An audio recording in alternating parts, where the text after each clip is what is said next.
Hey Emily, have you ever found yourself constantly refreshing the tracking page for an Auspost International package, only to see it stuck on international arrival, awaiting clearance?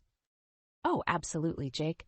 It's like watching paint dry, but with added anxiety about whether my package is lost, seized, or just taking a scenic tour of the customs office. Exactly. So, what does that status actually mean? It sounds like our packages are just hanging out at customs, but there's got to be more to it. Well, you're right. When you see international arrival awaiting clearance, it means your package has reached one of Australia's customs offices and is ready to begin the clearance process. It's kind of like your package has arrived at a hotel and is waiting to check in. That makes sense. And I've noticed that Australia Post often specifies which customs office is handling the package, like Sydney International Airport for those in Sydney. Right, that detail helps give you a bit of context about where your package is in its journey. But why do some packages seem to get stuck on this status for days or even weeks? Great question.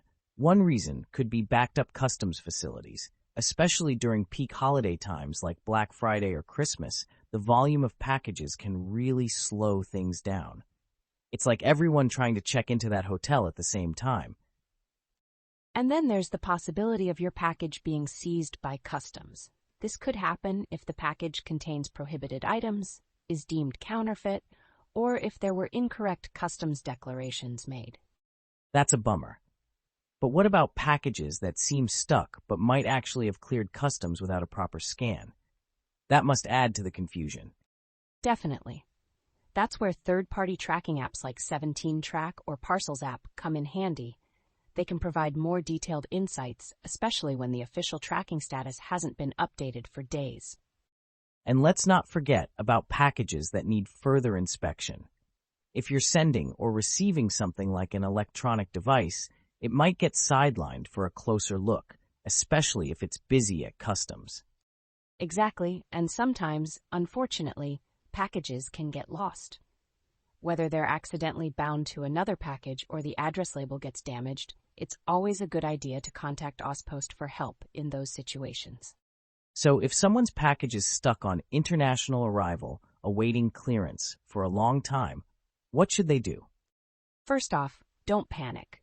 Since the customs clearance process is beyond Australia Post's control, getting in touch with the sender is a good first step.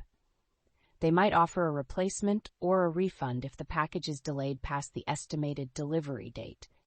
Patience is key then, but it's also about being proactive and using all available resources to stay informed about your package's journey. Hey, listeners, have you ever had a package stuck in customs? What was your experience? Share your stories with us on social media or through our podcast platform. Absolutely, Jake. And speaking of being proactive, it's interesting to note how long a package might actually take in that international arrival awaiting clearance status. Right, I was wondering about that. So what's the typical wait time? Well, it can range quite a bit, from as little as an hour to as long as a month. It really depends on how many packages are ahead of yours in the customs queue and whether your package needs further inspection. A month? That's a long time to wait. But I guess it makes sense, especially if it's a busy period or if there's something in the package that requires a closer look. Exactly. And that's why it's so important to know what to do if your package seems to be stuck in this status for an extended period. So what should someone do in that situation? First off, reaching out to the sender is a good step. They might be able to offer a replacement or a refund if the package is delayed past the estimated delivery date. And if it's not a time-sensitive package, sometimes just being patient and waiting a bit longer can also be a good approach. Patience and communication seem to be key here. It's all about managing expectations and staying informed. Absolutely. And remember, listeners, if you've had a package stuck in customs, we'd love to hear how you handled it. Did you reach out to the sender, or did you find another solution? Share your experiences with us. Meanwhile, MailboxCorner.com is your ideal blog for reading all the Auspost tracking statuses. Also, please don't forget to subscribe to our channel.